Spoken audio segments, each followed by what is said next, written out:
Hello everyone, welcome to my channel and welcome to my new video. তো অনেক দিন ধরেই ভিডিও দেওয়া হচ্ছিল না, তার জন্য অনেক অনেক সরি। আর এই ভিডিওটা অনেক পুরনো, কিছু মনে করো না, ল্যাদ লাগছিলো তাই এডিট করা হচ্ছিল না। তো সকাল সকাল আমি রেডি হয়ে গেছি, আমার পুজোর জিনিসপত্র রেডি করে নিয়েছি। আর এই দিন ছিল বিপত্তারিণী পুজো। তো তোমাদের মধ্যে অনেকেই হয়তো জানো, আবার অনেকে জানো না যে মা বিপত্তারিণী হলো কালী, মানে মা কালী। মা কালীকেই আষাঢ় মাসে বিপত্তারিণী রূপে পুজো করা হয়। তো এই দিন ছিল, সেটা ছিল শ্রাবণ মাসে পড়ে গেছিলো, কারণ সব কিছুই পিছিয়ে গেছিলো, তো এই পুজোটাও পিছিয়ে গেছিলো। এই পুজোটা হয়েছিল আমাদের পাড়াতে একটা জেঠুর বাড়িতে। তো সেখানে বেশ সুন্দর করে সাজানো হয়েছিল পুরো জায়গাটাকেই। পুরোটাই রজনীগন্ধার মালা দিয়ে এরা নাকি রাত জেগে 3টের সময় উঠে নাকি শুনলাম গিয়ে যে সাজিয়েছিল, কিন্তু খুব সুন্দর করে সাজিয়েছিল। আর ওই যে লাল শালুতে মোড়া যে কাঠগুলো দেখলে, ওগুলো হলো ওদেরই বাড়িতে একটা নিয়ম আছে, যেটা হচ্ছে সন্ধেবেলাতে নাকি ওই আগুন, মানে ওই কাঠগুলো দিয়ে যজ্ঞ হয় আলাদা করে, এবং পুজো শেষেও এখানে যজ্ঞ হয়েছিল অবশ্য। তো এইখানে হচ্ছে গিয়ে ঠাকুরমশাই প্রায় পুজো শেষ হয়ে আরতি করছিল।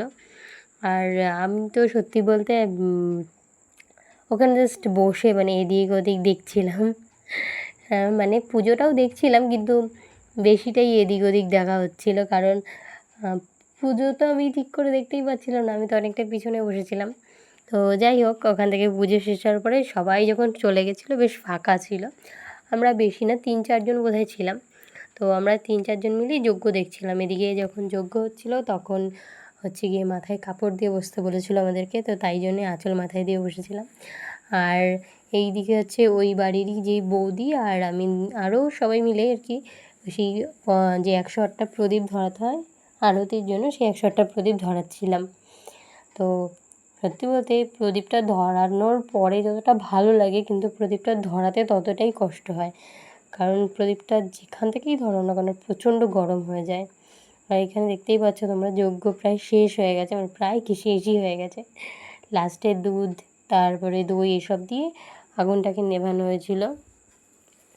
তারপর হচ্ছে এখানে বেশ, মানে সত্যি বলতে খুব ভালো মতন পুজো দিয়েছিলাম, কারণ এর আগেও আমি মন্দিরে গিয়ে পুজো দিয়েছিলাম। সেখানে এতটা সময় নিয়ে এতটা ইসে করে পুজো হয় না। সেখানে জাস্ট মানে পুজো অলরেডি আগে থেকেই বাটা দিয়ে আসতে হয়, তো পুজো সেখানে করা থাকে, আমাদের শুধু গিয়ে ব্রত কথা শুনে অঞ্জলি দিয়ে পুজো শেষ করে দেয়। কিন্তু এখানে আমি গিয়েছিলাম যখন, পুরো প্রপারভাবে পুজোটা হয়েছিল, বেশ ভালো লেগেছিলো। কারণ আমি এর আগে পুজো দিয়েছি, বললাম আমি মন্দিরে দিয়েছি। তো এরপরে দেখো আমাদের যজ্ঞের ফোঁটা দেওয়া হলো। আর এই যজ্ঞের ফোঁটার পরে আমাদের সবার হাতে ঠাকুরমশাইয়ের সুতো বেঁধে দিয়েছিলো। তারপর ওই বাড়ির থেকে কিছু প্রসাদ, ভোগ প্রসাদের আয়োজন করা হয়েছিল, অন্নভোগ, সেগুলো আমাদের সবাইকে দেওয়া হয়েছিল। আর সেটা নিয়ে আমরা বাড়ি চলে আসি। তো আজকের ভিডিও এইটুকুনি, চলো টাটা।